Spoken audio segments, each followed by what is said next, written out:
So ganito ang itsura ng road bike na nagbike sa buong Pilipinas. This is Mark Arthur's BMC road machine. So on this vlog, pag-usapan natin ano yung setup niya, ano yung mga nakalagay sa bike niya, at ano yung mga interesting na parts dito.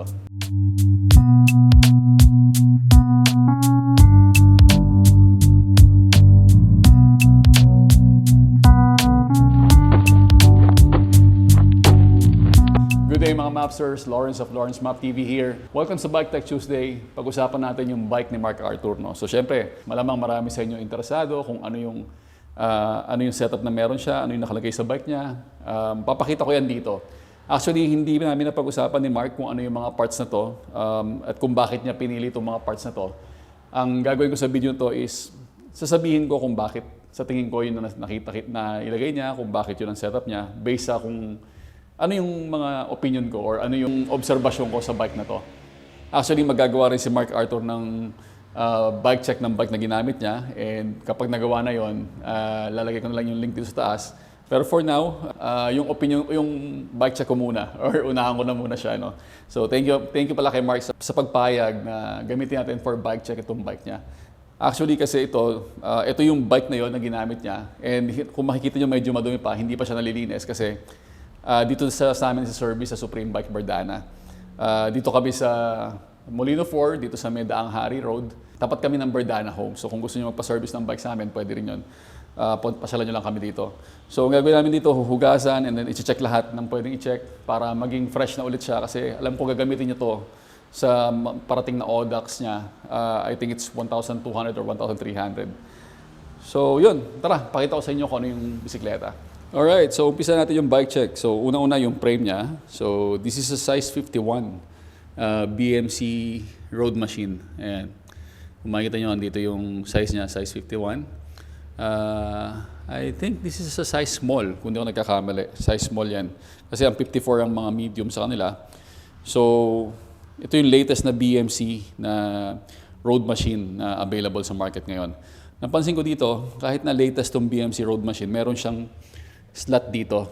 Ayan. Itong slot na yan, para yan sa cable routing or sa lumang Di2. Kung gusto mo external cable routing na pwede mong padaanin dito yung kable, kung di ako nagkakamali, may kasama siyang fitment para dyan na kung sakaling yun ang option mo or naka-mechanical ka, hindi ka naka-electronic and gusto mo na mas smooth na shifting, I think yan yung magandang gamitin. So available pa rin siya para dyan. Ayan, meron nga siyang daanan ng mga cable para sa external cable routing. Kung let's say hindi kayo gagamit ng fully internal or integrated na handlebar. So sa handlebar na gamit naman niya, pag-usapan natin, I believe this is a suspension stem. So may suspension yan dyan. I believe may rubber yan dyan kung di ako nagkakamali. This is also a BMC. Nakikita ko yung brand niya, BMC. Meron siyang quad lock para sa kanyang phone. Madalas nakikita nyo, ginagamit niya yung phone niya, di ba? Pang navigation, yan, naglalagay siya ng phone dyan. Ito yung mount niya para sa kanyang Coros Dura, yung gamit niya sa kanyang GPS computer. And also yung ilaw sa baba para sa kanyang Magic Shine na headlight.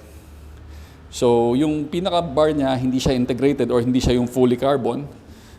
This is aluminum. Pero yung buong bike is carbon fiber, yung frame and fork, no? Yung bar tape na gamit niya, this is a Supacas. Hindi pala Supacas, but Cyclovation yung gamit niya na bar tape. For the shifters naman, yan, punta tayo dito. This is a SRAM Force, no? SRAM Force is for, hindi ko alam kung ito Explorer Edition na pang gravel talaga. So may mga extra buttons yan dito, kung hindi ako nagkakamali.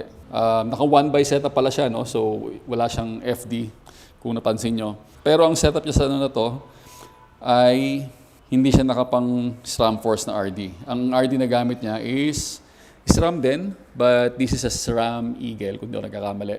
SRAM Eagle na XX1. So, this is a mountain bike RD. And then, dahil nakamapang mountain bike na RD siya, ang gamit naman niya na cassette ay E13. So, ayan, E13 na Helix R.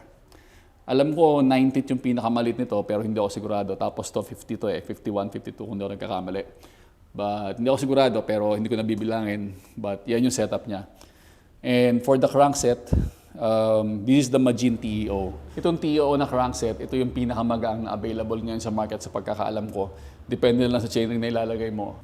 Yan din yung gamit natin ngayon sa ating Pardus. Gumawa rin tayo ng vlog tungkol dyan and click nyo na lang yung link dyan sa taas kung gusto nyo makita yung mas maraming information about dito sa TEO, which is, I think ito yung choice talaga ni Mark Arthur gamitin. Kahit pa merong mga mas mahal na crankset na available ngayon sa market. Medyo gasgado nga yung crankset niya sa kakakasandal. Carbon fiber to. This is made from carbon fiber. This is the latest Magin spider-based power meter. No? So malaking ano yan si Mark Arthur, malaking tulong sa kanya yung power meter. Yan yung isa sa mga pinakamagaling gumamit ng power meter na kilala ko. Sa frame nga pala niya guys, meron siyang compartment dito. Yan ang bagong trend ngayon sa mga road bike or mga gravel bike na meron siyang frame compartment na natatanggal. For the saddle naman, ang gamit niya is Selle Italia SLR. So, this is specific for gravel. So, Selle Italia SLR Boost na pang gravel. Yan. Kung mapapansin nyo, yung bike niya is merong bag. Yung mga bag na yan is Apidura yung brand niya. Ayan kung makikita nyo. So, hindi to yung budget na bag. Medyo nasa high-end na bag yan. But the reason bakit yan ang gamit niya, I think is sigurado ka sa waterproofing yan una-una. Ganda ng material na ginamit sa kanya. And pangalawa, lightweight siya. Magaang siya. Alam nyo, pag mag-iikot kasi kayo ng matagal or mag-long distance cycling kayo, medyo may value yung bawat karga nyo kaya limitado lang yung bag na gamit niya or limitado lang yung bags na dala niya. Ngayon, pero ito yung meron dyang budget. Ito, itong Rhino Walk na stabilizer na saddle. So ito, piniprevent niya mag-swing or mag side-to-side movement yung bag. Kaya meron siya niyan. Ito, itong Rhino Walk, makakabili kayo ng mga ganitong klaseng bag, katulad nito. Pero, pag Rhino Walk yung binili yung brand, yan yung available sa online, mas mura siya. Halos kalahati yung presyo ng mga rigged or legit na Apidura. Sa mga naghahanap ng alternative, yan yung Rhino Walk. Meron tayong mga link na ilalagay dyan na pwede nyo i-check. Kasi ako yan ang gamit ko, mas mura. Tapos dito meron siyang lagayan ng bottle, extra bottle. Kahit meron na siyang dalawa dito sa baba. Kasi dito sa baba, dalawa na yung bottle cage niya. May extra pa siya dito isa. I think wala siyang bladder na suot or wala siyang bladder na dala during the Philippine Loop. Pero yung mga hydration niya, dyan nakalagay. Ito, hindi ko alam kung ano nilalagay dito, but mostly tools siguro or mga repair kit na available. No? Or mga patch kit, dyan yung nilalagay. Which is Apidura din. So, for the wheel set, ang gamit niya is itong Hunt. Yan, Hunt na 40 CGR. Yan, Hunt yung wheelset na gamit niya. And of course, sa gulong, alam niyo na rin, ito yung choice niya. Vittoria Corsa Nex. So, yan. Yung paborito namin gulong, yung Vittoria Corsa Nex. Ito yung pinili niya, pero ang ginamit niya is 34C. The reason bakit malaking gulong ang ginamit niya, dahil hindi naman niya sobrang hinahabol yung speed. Hinahabol din niya yung comfort sa daan, lalo na pag matagal kang magbabike, lalo na pag 22 days na tuloy-tuloy ka nagbabike. Medyo pag matigas masyado yung gulong mo, like yung mga maliliit na gulong, medyo mararamdaman mo yun eventually. Pero yan yung choice niya and yan yung nakatulong sa kanya matapos kung nang mabilis yung Philippine Loop. Okay, so for the pedal, ang gamit niya is the Shimano Diore XT. I think this is a smart choice, lalo na pag mga ultra endurance kasi you don't have the benefit na masiraan or mabalian ng cleats or cleat attachment during the ride. So alam niyo naman, critical yung oras nyo. And yung sigurado kayo na magtatagal is yung mga pang mountain bike na pedal. So ito yung ginamit niya. Like what I mentioned, hindi to yung totoong desisyon kung bakit ito yung ginamit niya, but this is my observation kung bakit ito yung mga ginamit niya or bakit ito yung setup niya. Now, for the chainring naman na nakakabit dito sa TEO, this is the Stone. So ito medyo Shopee to. Ayan, nakalagay dito 42 teeth ang gamit niya na Stone na brand. So, yan. Kung sa mga natatanong kung matibay ba, okay ba tong Stone or pwede na siyang gamitin, I think it's okay. Nakasurvive siya for 22 days, hindi siya nagka-problema.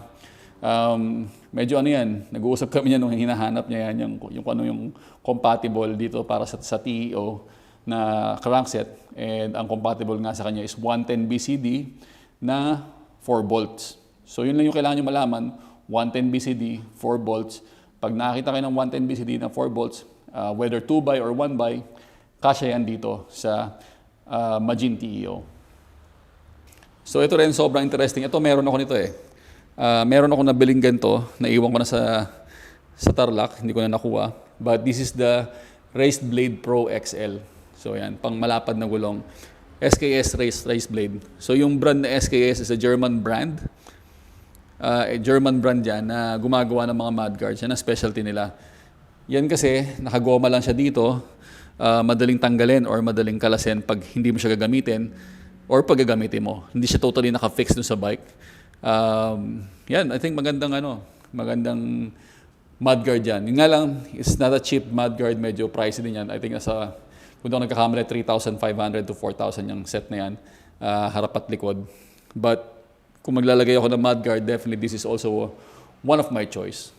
Hindi ko alam kung may distributor na nandito, but dati kasi nung bumili ako niyan, wala pa eh. So, I'm not sure ngayon kung meron na. So, yan yung setup niya. And sabi ko nga kanina, hindi namin napag-usapan kung ano yung mga parts na nilagay niya or bakit niya nilagay. But for me, that's my opinion, bakit niya pinili yung mga parts na to. Or sa tingin ko lang naman. I think sa akin, kung ako yung gagamit ng bike na to or ako magpipilipin loop, I would put a frame bag dito. Additional na lagay ng mga gamit for my cameras and other gears, no? Pero all in all, this is not the most expensive bike na pwede mong bilhin. Hindi rin naman to yung pinakamurang bike na pwede mong gamitin. I think it's somehow high-end yung ibang parts. Pero performance-wise, talagang ito yung pinaka-okay ang magiging performance mo kung ito yung gagamitin mo for Philippine Loop or for long-distance cycling. Itong bike kasi na to, naka-ano to eh, kung ano yung kailangan niya, kung ano yung nakasanayan niya. So, yan yung mga choices na ng parts, no? So, yun ang ano nito. Ngayon, ang gagawin namin is kakalasin ito lahat and then lilinisin na or ibabike wash na, isa-service na, i-check lahat ng dapat i-check para ready na siya ulit. Alright, that's it for this vlog and thank you very much for watching. Salamat sa panonood. I hope natutunan nyo and nagustuhan nyo itong bike check natin sa bike ni Mark Arthur. So kung hindi pa kayo nakapollow sa kanya, check nyo lang yung link dyan sa taas. Follow nyo siya at patuloy pa rin yung pag-upload niya ng kanyang mga Philippine Loop Adventure. Again guys, so thank you everyone for watching. Go vegan!